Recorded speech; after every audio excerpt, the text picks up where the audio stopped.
say the darkest hour is the one before dawn. Unfortunately, the only dawn in this movie was when it was over. Yeah. And That's when you feel like the end of the tunnel. And when you're living it, it's called the dumbest fucking hour. Yeah. The dumbest. Oh, wow. you guys. Wow, I haven't seen a movie this ridiculous in a really long time.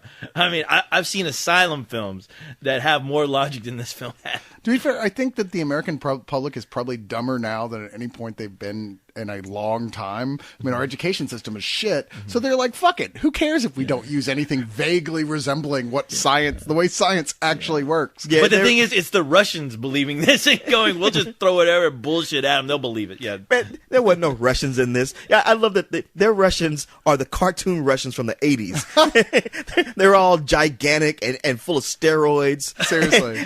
And wearing those furry caps with furry on the side. Well, fortunately, there's not enough people around to really judge how their Russians are. Mainly, we just see a bunch of scantily clad chicks and douchebags at a nightclub, and then everyone's dead. Yeah. So, what was that movie? I think came out last year about the alien invasion in L.A. Skyline. Skyline. Yeah. This kept reminding me of that. Yeah, had that feel. This Skyline was actually better. What does that tell you? I know. Skyline looked like a damn masterpiece compared to this. I know. I can't believe I'm saying that. It's like funny. I had a certain amount of I don't know, weird, I don't know if it was schadenfreude or what from watching Skyline, but there were points I was like, in a weird way, I'm kind of enjoying this. Yeah, it was kind of fun in its own weird way. Yeah, but never for a second did I feel that way about this film. No. It's the darkest hour. It wasn't even screened for critics, or we would have this up already, because you know how much we love to savage films and report back. And this was actually, the director is Chris Gorak. I don't even know anything about him, but it's... Don't worry, the director manages to savage this film. So yeah. But it's produced by Timur Bekmambetov, who he did those Russian sci-fi films. Those. Yeah, you know, the Night Watch and Day Watch and all that. And I think he also directed Wanted, if I'm not... Yeah, he did Wanted, which was not a success in my mind. I think financially it was, but... Yeah, I know. It was not a good movie. No. But he's one of those guys who seems to think even with Day Watch and Night Watch, which were both when you watch them, you're like, okay, there's a lot of creative visual stuff going on here, but there's just no sensible plot at all. It doesn't make sense. It's like he'll tell you one thing and then change his mythology the next minute. Right. And it's like, okay, and Wanted did the same thing, but even worse, because, when it's all in Russian, you can kind of forgive certain... You're like, you go maybe you they feel like you have to. Yeah. It's aren't they starving or something? I'll leave them alone. They're so hungry they couldn't afford a real plot. Rambo fucked them up real good. Yes. But Wanted, everyone's American studio, everybody speaks English. You got the skeleton of Angelina Jolie running around killing people. You think, you could make that all... No.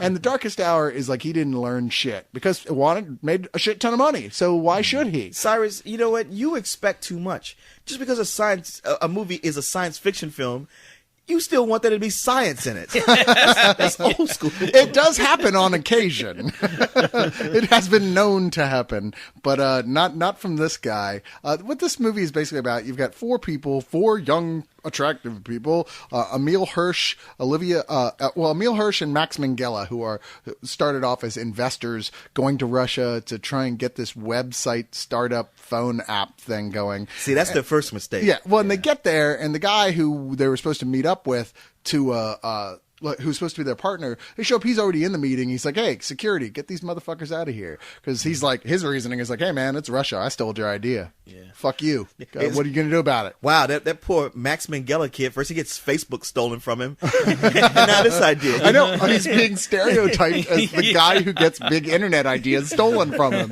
Who knew there was a market for that type of character actor? So they're like, okay, well, fuck it. We're in Russia. Let's just go party. Let's go party. Hey, there's nothing else. You know what? If you can't score money or chicks in Russia, you might as well drink vodka. Yeah, and that's exactly what they do. They go to a nightclub where they end up meeting the only other. How do you run into the other two Americans? But because when you don't have enough money to cast a bunch of extras. Yeah, exactly. Well, there's a bunch of other ones with a full set of teeth. There are a bunch of ostensibly Russians, but none of them really say much. So it's not really. They could be anything really. But they run into Olivia Thirlby, who I'm actually quite fond of. What's she been in before? I don't know, but she sure looks good. But she just looked so familiar the whole time. Like, damn it, I know this. I've seen this girl in something before. You have seen her in a lot of stuff, actually. It kills me because she looks like somebody I know also, so it was throwing me off. She was in Juno, Solitary Man, No Strings Attached. She's been in a lot of stuff that wasn't that good. She's going to be in the new Judge she was Dredd good movie. in. Yeah. She was in Bored to Death. The show Oh, that you like. okay. Yeah. All right. Okay. That is canceled, by the way. Oh, I know. Sorry about that. Everything you like gets canceled. Stop watching Stop stuff liking that I like. Hey, man, you turn me on the shows. You need to stop doing that. That's I your gotta first stop doing problem. that. But anyway, they hook up with Olivia Thirlby and Rachel Rachel Gould. Gould. I'm sure it's just Rachel Taylor, who are two American and a British tourist, two friends. Is she British? She sound more Australian. Well, she had some kind of accent. It was unclear because it kept changing. Yeah, so it did. Yeah. I didn't think she was much of an actress personally. No, she's You're terrible. right. You're right about that. They're partying, and we're like, what, 10 minutes into the film when suddenly, like, these lights fall down from the sky and start killing absolutely everyone. These giant, well, they're kind of, they're big, empty, okay. More They're like a well, They're a just- force of Like you know? retarded embers falling from the goddamn sky, and they start wiping out shit. And Oh, I that's know all what you it was. It was budgetary concerns wiping out everyone. And it's like it's being killed aliens. by the inside of a light bulb. Exactly. It's aliens who you can't see anything but a tiny little flicker on the screen of like orange stuff. And that's it, because they literally went, here's a great idea for end of the world film. Aliens that we don't have to design. Right. We don't know these things can see or hear. You know they kill.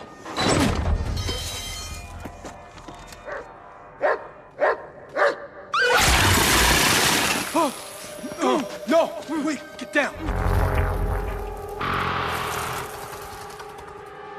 So these things that are like, they've got like force shield bubbles that anything that comes in contact with them just disintegrates into dust immediately. Which was kind of a cool effect. Whenever they actually killed somebody, Yeah. and it would disintegrate them into ash. Yeah. I was like, you know what? That actually looks cool. Yeah. It deserves to be in a better movie than this. I know. It was cool the first few times around, yeah, because when you realize, okay, I guess I ain't ever gonna fucking get to see these aliens, so If it had been like phase one of an invasion where it was like, okay, here's what happens, and this is the early part, and it uses too much energy to keep it up. That's just for the initial attack. And then after that, we actually get to see the fucking aliens that were cool and did something else neato.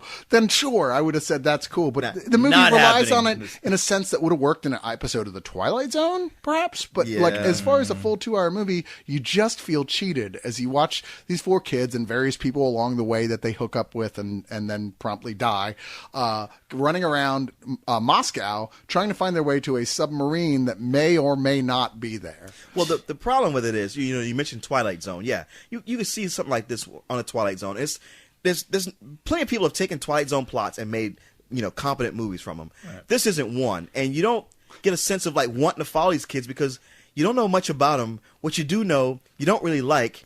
The deaths are all predictable because everybody who dies, they're either a douche, they're a coward, or they do something heroically stupid. Or you saw them all die in the trailer. There is that too. So and while all that's going on, they come up with these ideas about like tracking or knowing that the alien is there by pulling shit out of their ass every minute with like how they go by detecting these things and then they're gonna make a microwave gun for no apparent reason just out of because what? It's like just because they can do it all of a sudden and you're like okay what slow down what I love that. They find this guy who's developed a microwave gun and he lives in a Faraday cage. You're like, and I he don't hates care. Tony Stark's dad. And I don't care. I know, right? There should have been a Whiplash. But I don't care either. Like, oh, he was an electrician or something. It's like, really? He had all this shit just lying around the apartment. This shit just happened. How did he build all this? A microwave gun? I don't even think the military has microwave guns. No, it's like and some his poor place is- Russian guy. His place looks like fucking Radio Shack threw up in his apartment, and you're like, okay, and you just drip this shit how while you're drunk? And even better, like this other guys see the like the microwave gun and goes, oh yeah, we can make those, and just in like an hour they slap together exactly. one. Start making them. They're dressed up like the Ghostbusters, yeah. And that's the Running thing, around. like the way they detected them, I didn't have a problem with that. All right, Yeah. Okay, these things are energy, and they see electricity, a display of electricity, light bulbs start going off. All right, that's cool. I can give you that. Yeah, there's so much energy coming off their force shield things that anything that's powered by electricity near them will start glowing or activating. Yeah. Now, when they start turning on the windshield wipers of cars, that the windshield wiper wasn't on in the first place. Yeah. That's when I started to go like, guys, enough. But I'm like, I'll give you that.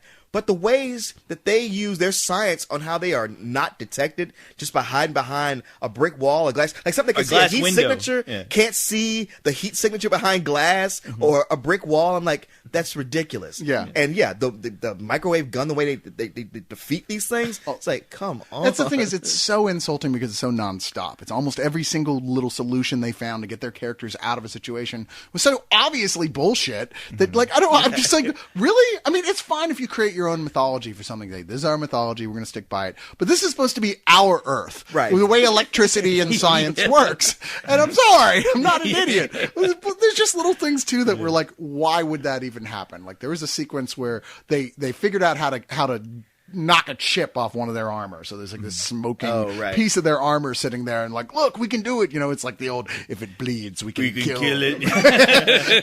and so like later on when the microwave gun, they figure out a way so they, you know, the guy's force shields are lowered for a minute.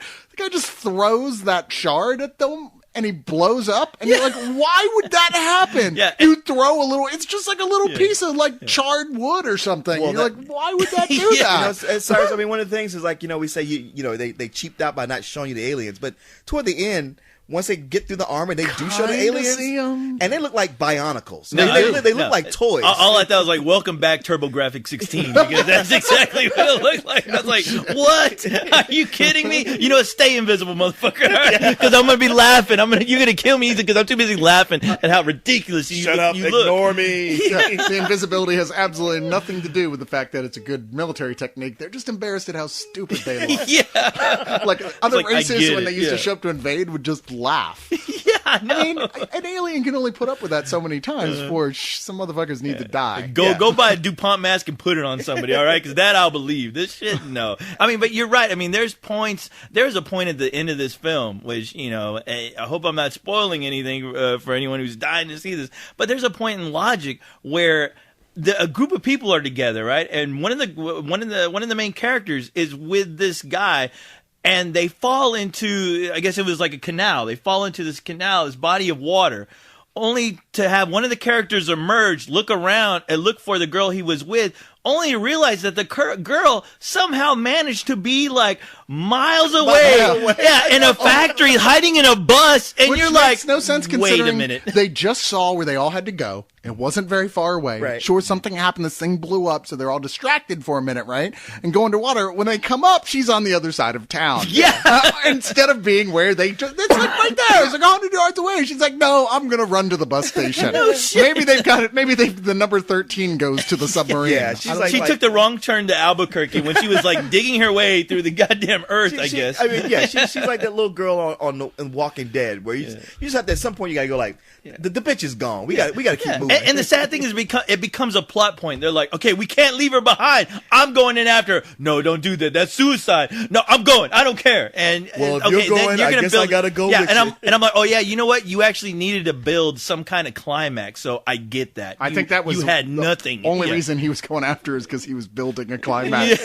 He's like going, you remember earlier when you said, not if I was the last guy on Earth? You sure you don't want to rethink that? Right. But you know what? All said and done, I have to applaud Emil Hirsch. I was like, finally, dude. Finally, you got to play John Connor in a movie. I'm sure you were like fighting for that role during Terminator Salvation, because I mean, I was like watching him. You can't help but think about John Connor, you know. And the thing is that even the outfit that he wears resembles something that John Connor would wear. Yeah, I mean, all I thought was like, you know what, this guy would have been a perfect transition from realizing what Edward Furlong looks like today and seeing him like morph into Emil Hirsch. I was like, it makes perfect sense. I thought he was just this generation's Devon Sawa, really. I know. It's like the guy from Idle Hands. Oh, okay. Yeah, but I mean, you can't help but think about, especially at the end, where they're hoping to God that they're gonna somehow make a sequel to this bullshit. You know, you can't help but think, okay, this guy has become John Connor, and you know, I'm sorry, but it was fucking stupid.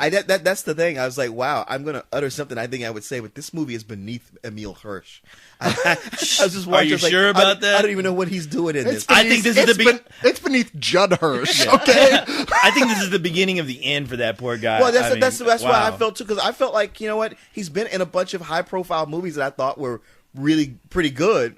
I mean, not that he's somebody I go like, oh, that kid, but I was like, he tends to pick, higher profile projects, Alpha Dog and Into the Wild and Milk, and the Taking Woodstock. So seeing that.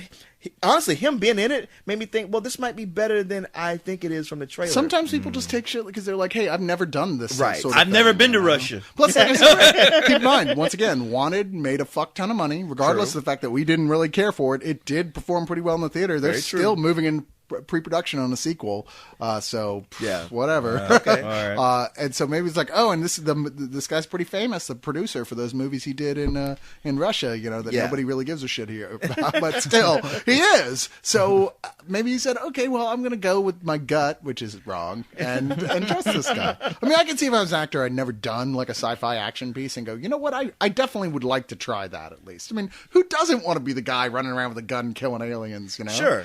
I mean, well, he should have done that in Speed Racer. Same reason people take rock star biopics and that sort of thing. But you know what? It's funny you just mentioning that. Like, who wouldn't want to run around with a gun? I'm like, well, you did that when you were 10 years old, when you were shooting at things that weren't there. And I was like, wow, did they just take that and make it into a movie?